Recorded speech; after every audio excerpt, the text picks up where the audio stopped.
What's up, wizards? Today I am showing you a brand new slideshow MOGRT I have just finished making. The point of this MOGRT is to just add a little more flavor and life to still images. So it's going for kind of a vintage slideshow aesthetic as you might see out of a projector. If you've never used a MOGRT before, you load them in the Graphics Templates panel. Just click this little button here, Install Motion Graphics Template, navigate to where on your computer the template is, and it should pop up. From there, it is a drag and drop. Then you just take one of your photos and drag it into the placeholder media section here. There you go. We'll jump to the first frame here and just play, see what we get. So yeah, you notice it's got this little movement, kind of like a slide, sliding into place as if it were coming through a projector, and then it plays for 10 seconds and then kind of slides out.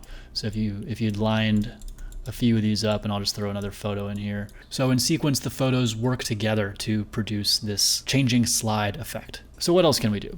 Let's go into our settings here. So the shape, as you see, is a 4:3 aspect ratio shape. You can change it very quickly and easily to 3:2, to a square. You can even do a circle, and then 16:9. And I did this one last just to show you what the heck is this? I've added a red guide behind the photo layer in this MOGRT. The reason I did this is since you might often be displaying these pictures on a black background, you might not notice if your photo is not actually the correct shape to the mask layer that's creating this slide rounded corner look. So I've added this red guide so you just instantly know to fix it. And fortunately, yeah, the fix is super simple. You just click fill frame and there you go. It automatically scales up as much as it needs to fill the frame. By default, I have fit to frame just to preserve as much of the image as possible. Because this is a 16:9 video, any incongruency to this aspect ratio is more likely to show up. So one click, fill frame instead of fit frame. But I'm gonna go with 4:3 for this example. I like the look of that. So what else can we do? Roundness. You can see it kind of just increases or decreases the amount of roundness. If you want none, just go to 0. I like 20. Texture.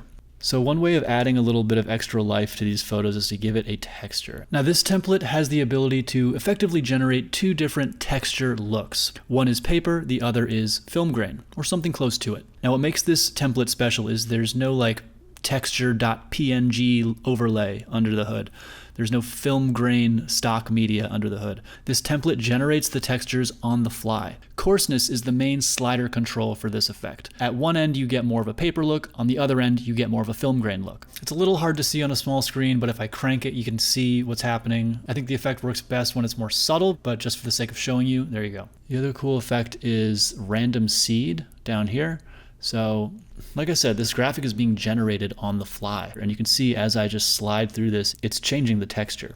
That's because the seed that is generating the texture is changing, therefore the whole texture changes. So if you want to just have no two images the same, you can, just like a flick of this slider, and it's technically a totally different texture. The other cool one is roughen edges. So right now we've got this clean slide look, but if we roughen the edges up, we can distress it, just damage the frame. I think between like 20 and 40, it kind of looks like darkroom photography. Like you might do one of those little border burn effects on an old school photo. Anyway, it's just a cool, easy slider you can use to just change the look and feel of the border. Well, for the sake of example, we'll do something like 20.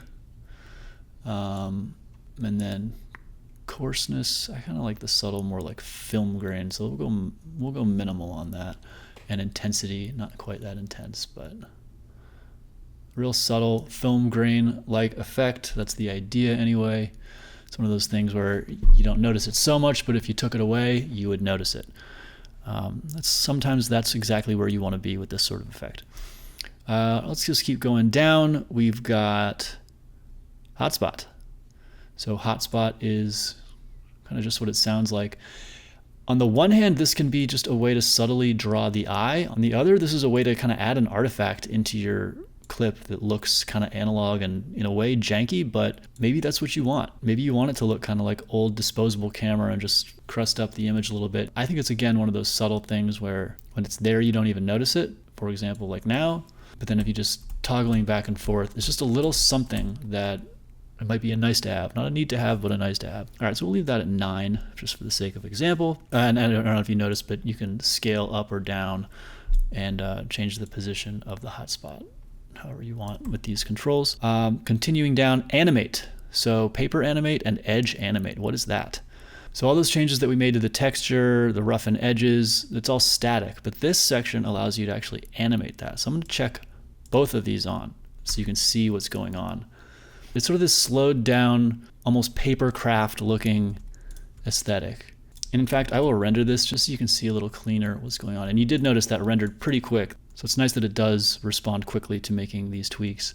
But yeah, as you can see, the edge is animating. So is that film grain that we did. Again, this is one of those super subtle effects. I'm going to try to increase the paper animation speed. And when I do that, it will effectively the frame rate of that animation will increase so as to more resemble film grain, which is what we're going for. And yeah, as soon as I've done that, you can see it takes a little longer to render because there's more going on now. So I'll just render it though, just so you can see it at full res, what's happening. And yeah, it's subtle, but I can see it. I mean, I can see kind of just this movement of the pixels kind of in a way that resembles film grain. If you don't want that or don't need that, you can just uncheck that. And now it'll just animate the edges. Just a cool thing to have. And it's a 1 to 10 slider, so 1 does a really slow animation and 10 much faster. You can see it's sort of this like papercraft style, that kind of homegrown analog aesthetic that you might want for your project or for your slideshow. Check that off for now. But yeah, that's pretty much the template. So let's say we like all these styles, we can quickly create a full slideshow. So to demonstrate that, I'm just going to duplicate this a few times. And right now I'm just alt dragging. When you do that, it moves, but it also creates a new instance. And then like that, I'm going to close gap.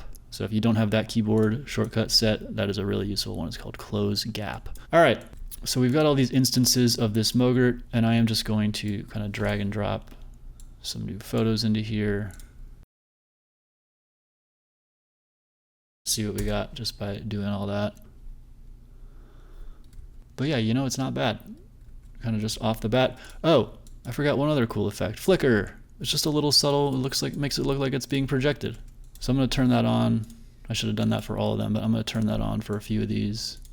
It's just a small little checkbox. I forgot about that one, but yeah, that was one of the most important effects when I first made this. So I will render this just so you can see what we're talking about.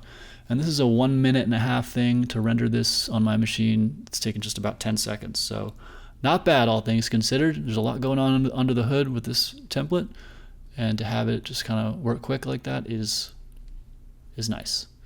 So yeah, there you have it. It is flickering now. And last but not least, we will add a projector sound to really dial in the effect. Yeah, so you can see it adds a lot of flavor.